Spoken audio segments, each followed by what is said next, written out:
There are three ways that a case can go up on appeal. The most common way is after a final judgment. Now, a final judgment is a judgment that resolves all issues, claims, and defenses in a case. After a final judgment, there is nothing left to that case. And so we often think about a final judgment coming after a jury verdict and a trial. That will be appealable. The losing party at a trial following the entry of the final judgment will want to appeal that case and try to get it reversed and get a second shot at the trial level, perhaps. The other way that a final judgment can occur is through pretrial motion practice. That includes perhaps a motion to dismiss, a motion for summary judgment.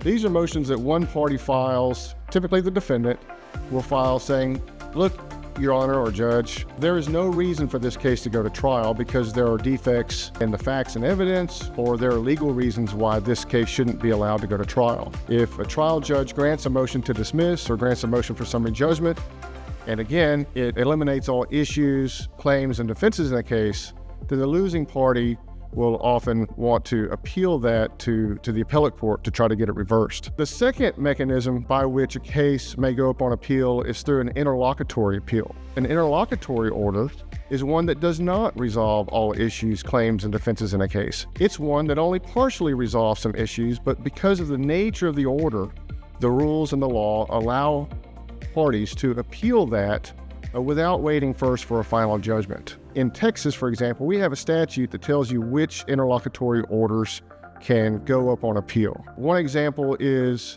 an order on a temporary injunction.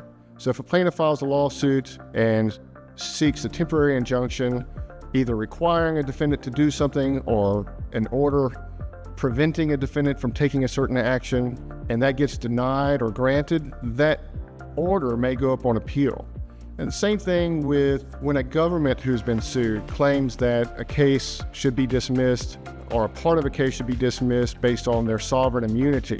If that motion gets denied, for example, the government is going to be able to appeal that interlocutory order. That's not necessarily the end of the case, but because the trial judge denied their motion for dismissal based on sovereign immunity, the statute, Texas law, allows you to appeal that one immediately. And there are other examples too, such as class certification orders and certain medical malpractice orders that can go up immediately on appeal in the middle of a case and effectively delay a case for a year or two. The third mechanism for appeal that is certainly more rare is called mandamus.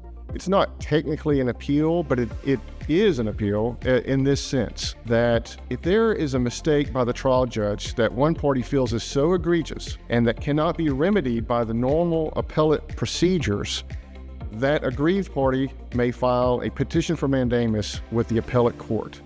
And this basically tells the appellate court or argues to the appellate court that the trial judge made such a mistake here, such a bad mistake that we cannot fix on appeal, that you, the appellate court, need to order the trial judge to vacate this order.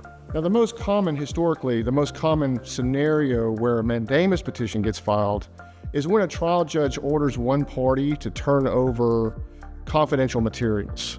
So once one party discloses confidential materials, the toothpaste is out of the tube, and that's not something that can be remedied on appeal.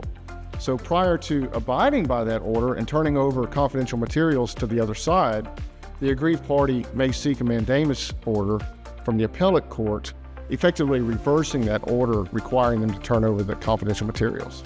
So those are the three ways that a case may reach an appellate court: an appeal following a final judgment, an interlocutory appeal, and a petition for mandamus.